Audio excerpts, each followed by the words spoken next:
আসসালামু আলাইকুম। নিয়ে আসলাম আপনাদের জন্য নতুন আরেকটি রেসিপি, চিকেন কোফতা কারি। এই চিকেন কোফতা কারি তৈরি করছি আমি কিভাবে সেটাই দেখিয়ে দিচ্ছি। আগে আমি এখানে দুটো পাউরুটি ফিশ পানি দিয়ে ভিজিয়ে পানিটা সম্পূর্ণ ঝরিয়ে নিয়েছি, সেটা দিয়ে দিলাম 1 টেবিল চামচ পেঁয়াজ বাটা এবং 1 চামচ রসুন, আদা এবং কাঁচামরিচ পেস্ট। তারপর সাথে দিয়ে দিয়েছি হাফ চামচের মতো স্পেশাল মশলা এবং হাফ চামচের চাইতে কম একটু কালো গোলমরিচের গুঁড়ো, স্বাদ মতো লবণ, সামান্য হলুদ গুঁড়ো, সামান্য মরিচ গুঁড়ো এবং এখানে 1.5 টেবিল চামচ বেসন আমি আগে থেকে একটু ফ্রাই করে নিয়েছি, সামান্য তেল।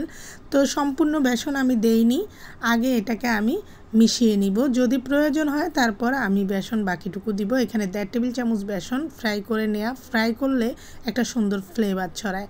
তো আমার মনে হচ্ছিল যেন বাকিটুকুও লাগবে, সেটাও দিয়ে দিলাম। এবার এটাকে আমি 20 থেকে 25 মিনিট ম্যারিনেট করে রাখবো। 20 থেকে 25 মিনিট পর আবার আমি ফিরে আসছি। তো এবার আমি কোফতাগুলো শেপ দিয়ে নিচ্ছি। আমি আপনাদের কাছে একটা অনুরোধ করছি, আমার চ্যানেলটি সম্পূর্ণ নতুন, চ্যানেলটি সাবস্ক্রাইব করে পাশে থাকা বেল আইকনটি ক্লিক করে দিবেন এবং ভিডিওগুলো ভালো লাগলে ফ্রেন্ডস ও ফ্যামিলির সাথে অবশ্যই শেয়ার করবেন। যদিও আমি মধ্যবিত্ত ফ্যামিলির একজন নারী, আমার কিচেন অতটা টিপটপ না, তবুও আমার রেসিপিগুলো আপনারা ভিজিট করবেন এবং আমার চ্যানেলটিকে সাবস্ক্রাইব করে দেওয়ার জন্য অনুরোধ রইল আপনাদের কাছে। তো এই তো আমার কোফতাগুলো রেডি। এবার এই উপকরণগুলো দিয়ে আমি কোফতাটি রান্না করব। ঘরে থাকা উপকরণ দিয়ে যে এত সুস্বাদু, এত মজাদার কোফতা তৈরি করা যায়, আসলে না করলেই বুঝতে পারবেন না। তো পাত্রে পরিমাণ মতো তেল দিয়ে দিব, সাথে আমি 2 টেবিল চামচ গাওয়া ঘি দিব, যে গাওয়া ঘিটা আমি নিজেই ঘরে তৈরি করেছিলাম। তো এগুলো গরম হয়ে আসলে এখানে এক এক করে বাকি উপকরণগুলো আমি ব্যবহার করব। এইখানে শুরুতে আমি ব্যবহার করব হাফ কাপের মতো পেঁয়াজ বাটা, 1 চামচ রসুন বাটা এবং 1 চামচ আদা বাটা। ওগুলোকে তেল এবং ঘিয়ের সাথে খুব ভালোভাবে মিশে গেলে তারপরে এখানে গোটা কিছু মশলার উপকরণ ব্যবহার করব। তো এখন দিয়ে দিচ্ছি শুরুতেই পেঁয়াজ বাটা, তারপর দিয়ে দিব রসুন এবং আদা বাটা। তো এগুলোকে মিশিয়ে নিয়ে যে গোটা মশলার উপকরণগুলো ব্যবহার করব তার মধ্যে থাকছে 2টো তেজপাতা, 2 টুকরো দারুচিনি, 3-4টা সবুজ এলাচ এবং বড় একটা কালো এলাচ, সেই সাথে হাফ স্টার অ্যানিস, 4-5টা লং এবং 10-12টা কাবাব চিনি।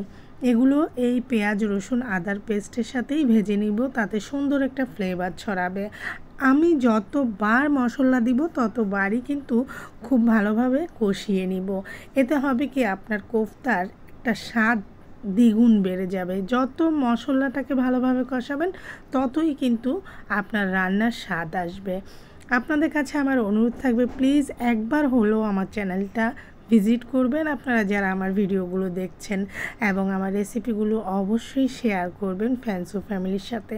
এবার এখানে আমি দিয়ে দিলাম 1 টেবিল চামচ কাঠবাদাম এবং কাজু বাদাম বাটা, সেই সাথে হাফ চামচ দিয়ে দিয়েছি গোলমরিচ, সাদা গোলমরিচ বাটা এবং 1 চামচ দিয়েছি পোস্ত বাটা, 1 টেবিল চামচ নারিকেল বাটা, 1.5 টেবিল চামচ কাঁচামরিচ বাটা। এগুলোকেও খুব ভালোভাবে আমি এখন কষিয়ে নিচ্ছি। যে পর্যায়ে দেখবেন আপনার এই মশলাগুলো একেবারে খুব ভালোভাবে কষানো হয়ে গেছে, দানা দানা ভাব চলে এসেছে, উপরে তেল ভেসে এসেছে, তখনই এই পর্যায়ে আমি এখানে সামান্য পানি দিয়ে দিব, কেননা এখানে আমাকে গুঁড়ো মশলা ব্যবহার করতে হবে। যদি পানি ছাড়া গুঁড়ো মশলা দেই তাহলে আমার মশলাটা পুড়ে যাওয়ার সম্ভাবনা থাকবে। তো এখানে যে গুঁড়ো মশলাটা ব্যবহার করছি, এখানে থাকছে 1 চামচ ধনে গুঁড়া, হাফ চামচ জিরে গুঁড়ো এবং 1 চামচ আমার স্পেশাল মশলা, যেটা আমি ঘরে তৈরি করেছি। তো এগুলোকে দিয়ে সাথে আমি কি করব, হাফ চামচ মরিচ গুঁড়ো দিব এবং স্বাদ মতো একটু লবণ দিব।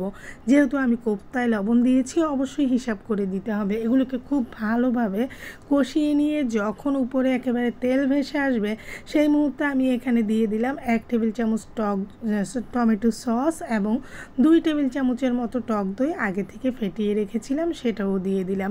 এবার খুব ভালোভাবে সম্পূর্ণ মশলা কষানোর পালা, তারপরেই আমি এখানে কোফতাগুলো ব্যবহার করব। তো যখন আমার মশলাটা একেবারে তেল ছেড়ে ছেড়ে আসবে, সেই পর্যায়ে এই তো আমি এখন দিয়ে দিচ্ছি কোফতাগুলো। আলতো হাতে কোফতাগুলো দিয়ে কোনো নাড়াচাড়া দিবেন না, এভাবে কোফতাগুলো দিয়ে দিবেন। চুলোর আঁচটা একটু ডিম রাখবেন, ডিম বলতে মধ্যম আঁচে রাখবেন, আর মাঝে মাঝে প্যানের দুই সাইড ধরে একটু হাতা দিয়ে নাড়াচাড়া দিবেন, কিন্তু ভিতরে কোনো চামচ অবশ্যই শুরুতে ব্যবহার করবেন না। যখন দেখবেন আপনার কোফতার কালারটা চেঞ্জ হয়ে এসেছে সম্পূর্ণভাবে, তখন বুঝতে হবে আপনার কোফতা রেডি হয়ে গেছে। এবং আমি এখানে হাফ লিটারের চাইতেও একটু বেশি তরল দুধ কুসুম গরম করে রেখেছিলাম, সেটা দিয়ে দিলাম। এবার হাতুড়ি দিয়ে আমি এটাকে নেড়ে দিচ্ছি। এবার এখানে আমি যেটা দিব সেটা হচ্ছে কয়েকটা কাঁচামরিচ দিব এবং 3টা আলু বোখারা দিব।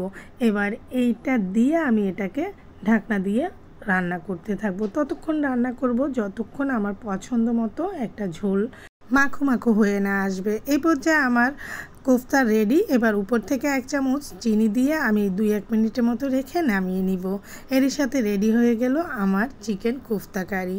তো আশা করি আমার ভিডিওটি ভালো লেগেছে। ভালো লাগলে লাইক কমেন্ট শেয়ার করে আমার পাশে থাকবেন। ভালো লাগলে ফ্রেন্ডস ও ফ্যামিলির সাথে শেয়ার করবেন। আল্লাহ হাফেজ।